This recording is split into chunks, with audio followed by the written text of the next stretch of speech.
ربع كوبايه ليمون،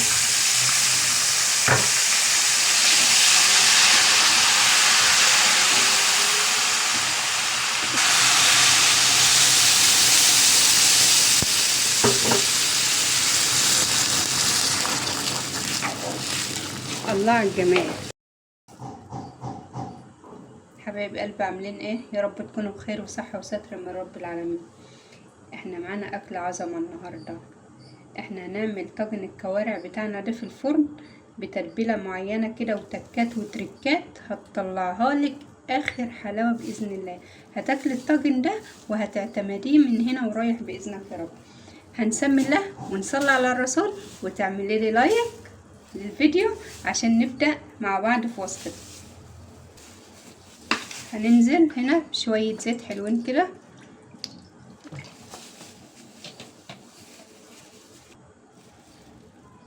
زيت على سمنة يا جماعة وحتة زبدة، يعني انا السمنة ديت مسيحة على زبدة الاتنين مع بعض. معانا معلقة توم حلوة كده،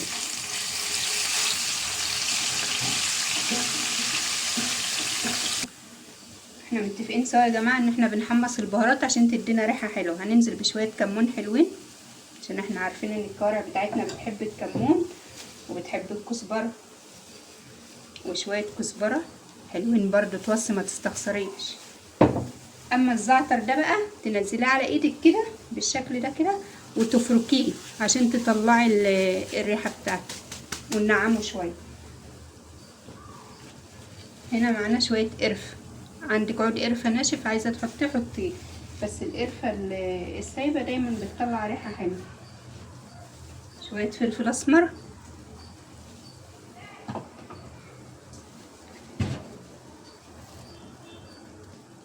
وتقلبي الكلام الجميل ده كله مع بعضه. الريحة طلعت عليا اهي، انا شامه ريحة البهارات بتاعتي كلها كده، خدت التحميصة بتاعتنا. ماشي، ورقتين اللوري بتوعنا نقلبهم تقليبه برضو.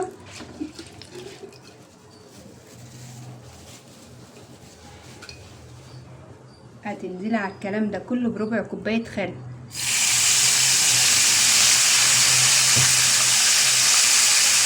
ربع كوبايه ليمون،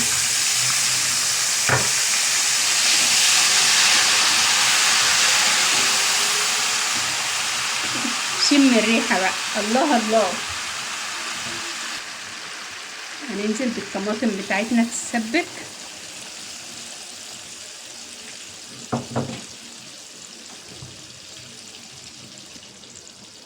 هننزل بقى كلها يا جماعه. انا كنت حشت شويه بس يلا ما تستخسريش. وهتنزلي بمعلقه ملح، مكتريش ملح قوي يعني خليها نص معلقه عشان احنا هنسقي بالشوربه بتاعتنا بتاع الكوارع والشوربه متطعمه بالملح. وقلبي كل ده وخليه ياخد ودي بشكل ودي كده مع نفسه لغايه ما تتسبك ونرجع لها تاني. تعالوا بقى نعمل شويه رز متبهر اللي هناكل بيه الكوارع، وطبقين ملوخيه كده على السريع على ما التقليه بتاعتنا تتسبك. معانا هنا شويه زيت هننزل بهم عشان نعمل الرز بتاعنا، وشويه سمنه على زبده كده من اللي انا مسيحاهم على بعض. هننزل هنا يا جماعه بعود قرفه خشب، انا حطيته خشب عشان اعرف اشيله، لكن انت لو عندك قرفه بودر عادي ده يمشي وده يمشي. ورقتين لوري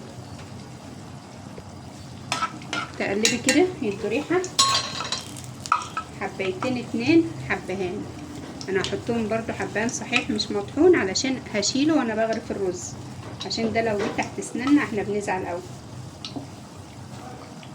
شويه فلفل اسمر بس ما تكتريش من الفلفل الاسمر، ذره بسيطه خالص. شويه كزبره ناشفه مكتريش برضو.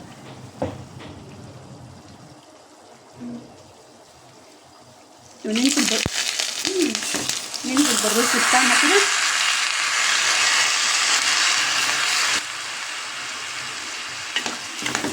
تقلبي الرز لما نديله مش بصي مش تسخنيه، حمصيه يعني سخنيه قوي بمعنى اصح، اديله تحميصه جامده علشان ننزل عليه بالميه السخنه بتاعتنا تلاقي حبايه الرز بتاعتك مفلفله ومفيش واحده لازقه في اختها. اثناء ما الرز بتاعنا بيسخن كده وبنديله التحميصه، ننزل عليه بربع معلقه التوم دي، يعني فصين توم 2، هيدوك للرز بتاعك نكهه جميله جدا. وقلبي. سامعين الطقطقه؟ الرز بتاعك وصل للطقطقه دي، اسمعوا الطقطقه دي. خلاص يبقى هو كده خد التسخينه اللي احنا عاوزينها. ونسمع التش بقى، اسمعي كده.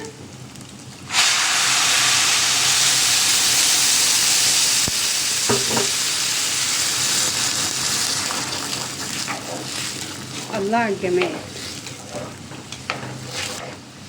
لازم وانت واقفه في المطبخ كده تستمتعي باكلك وبروايحك اللي طالعه من المطبخ تحفه.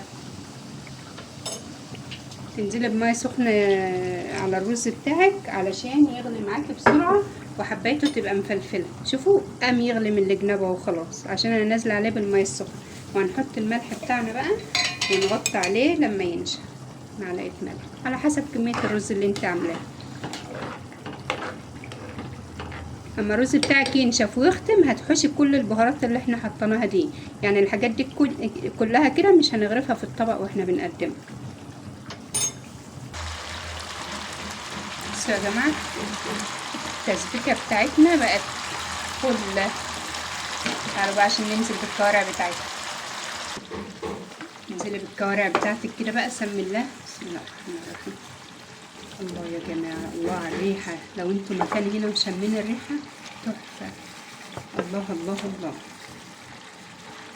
اللي ما بتاكلش كوارع من بعد ما هتعملها الطاجن ده هتجيبها كل اسبوع. هتاكل الاسبوع مره يا جماعه، مفيده جدا. هنقلبها تقليبه كده وبالراحه خالص، علشان لو انت الطاسه بتاعتك او الصينيه بتاعتك صغيره زي صينيتي كده بالراحه. هنقلبها كده تاخد من الصوص وتشرب منه. وهنزودها الوقت واحنا مع بعض شويه شوربه من بتاع الكوارع. الله على الالوانات يا جماعه، الله تحفه والريحه تحفه جميله جدا. الف هنا وصحه يا رب على القلوب اللي هياكلوه. ده طالع اوردر يا جماعه. الف هنا وصحه يا رب على القلوب.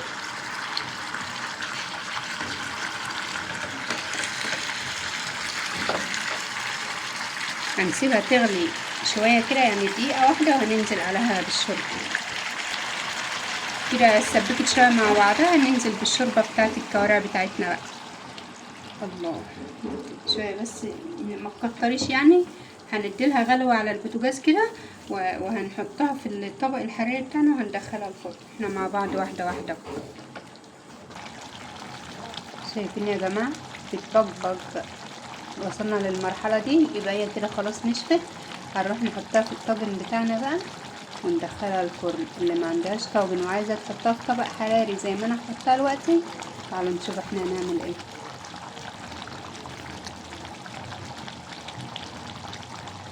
بصوا يا حبايبي، عندكم طاجن ماشي، عندكم طبق حراري زي ده ماشي. انا عن نفسي بطلعه في طبق الحراري ده اوردر، فعلشان كده انا ما بحطوش في طواجن.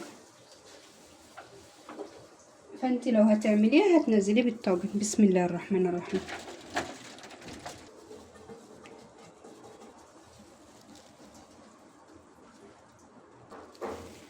بصوا يا جماعه، اهم حاجه لو انت هتطبقي معلش يا جماعه، لو انت هتطلعي او هتعملي الكوارع بتاعتك في سرفيس حراري زي ده، لازم يكون تحته صاجه. دي صاجه صغيره عندي وانا لفتها كده بحراري كده. عايزه تلفها كده ماشي، ما انتش عايزه براحتك، ده حاجه ترجع لحريتك الشخصيه. بس اهم حاجه ان انت تنزلي تحطي الطبق ده على صينيه او على اي حاجه تخشي لك الفرن بيه، علشان لو جيتي تمسكيه كده مش هتعرفي تتحكمي فيه، ممكن يتقطع منك ويوقع لك الكوارع كلها على الارض. ربنا يحسن ما بين ايديكم جميعا يا رب. هدخلها الفرن، هنديها وش بس وهنديها صدمه فحم مع بعض ونرجع تاني. حطينا الطاجن بتاعنا في الفرن او الطبق الحراري بتاعنا في الفرن. تعالوا بقى نعمل شويه ملوخيه تستاهل بقكم. شويه زيت حلوين، معلقه سمنه على زبده كفايه.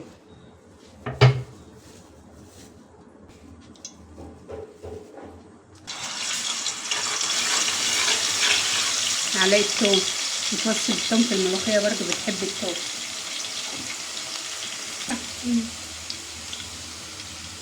شوية كمون، نص معلقة كمون، نص معلقة فلفل اسمر.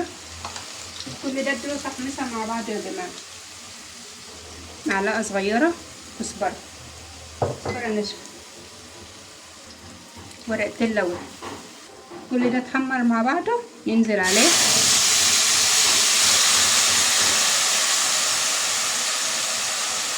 تنزلي عليه حبيتين طماطم مضروبين في الخلاط،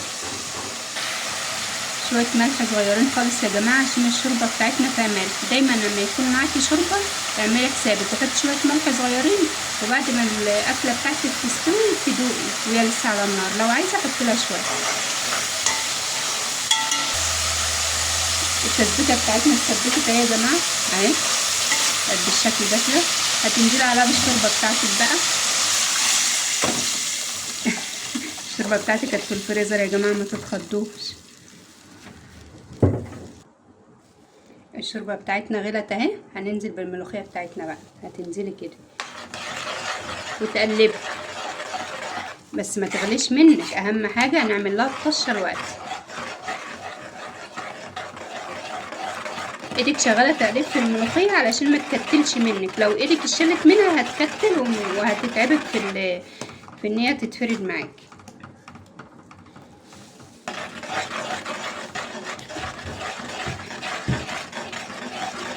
بالشكل ده. تعالوا بقى بسرعه بسرعه بسرعه قبل ما تغلي. الست الشاطره البنوته الشاطره العسوله تيجي بسرعه قبل دي ما تغلي نعمل الطشه. معانا في الطاسه هنا شويه سمنه بلدي حلوين كده. اتوصل السمنه البلدي في الحته دي عشان هتديكي طعم حلو جدا للملوخيه بتاعتنا. هتحمري فص الثوم كده، قلبي كده لغايه ما التومه بتاعتك تحمر كده، وهتنزلي عليها بمعلقه واحده خل. اوعي تكتري خل علشان ما يديلكيش طعم عكسي في الملوخيه بتاعتك. معلقه واحده هتديكي ريحه حلوه وطعم حلو، ما تزوديش عن كده.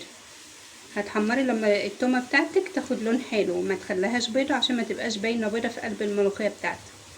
حمرها حمر كويس. وصلت المرحله دي كده يا جماعه اهي. هنطفيها بنقطه خل، نقطه. قلب قلب قلب قلب قلب قلب قلب كده. وهننزل على الملوخيه والشهقه المتينه بقى يعني ايه. وانزلي كده اشهقي بقى.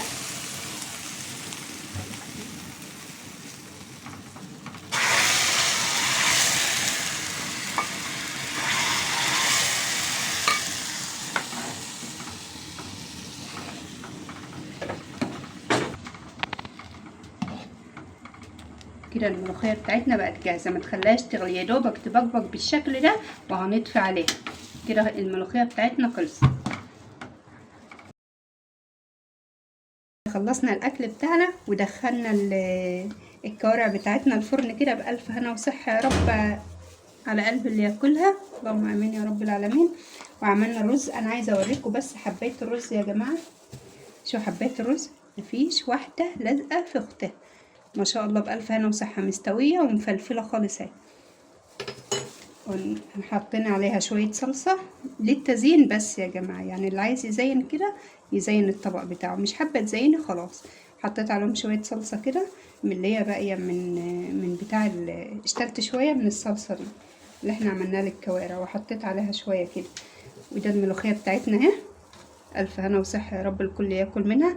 شفت السمك بتاعها بسم الله ما شاء الله، ولا صيصه ولا اي حاجه خالص. وفيها قطع كوارع. انا حشت قطعه كوارع كده، قطعتها قطع كده في قلب الملوخيه بتاعتي.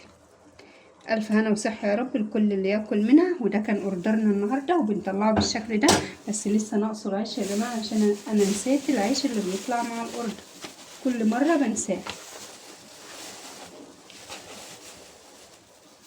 وبنطلع معاها العيش ده كمان. وبألف هنا وصحة يا رب الكل اللي ياكل منه. واشوفكم في فيديو جديد. ولو عجبكم الفيديو بتاعي وعجبكم شغلي اعملي لي لايك واشتراك للقناة. اوعي تنسوا اللايك. مع السلامة في فيديو جديد. باي.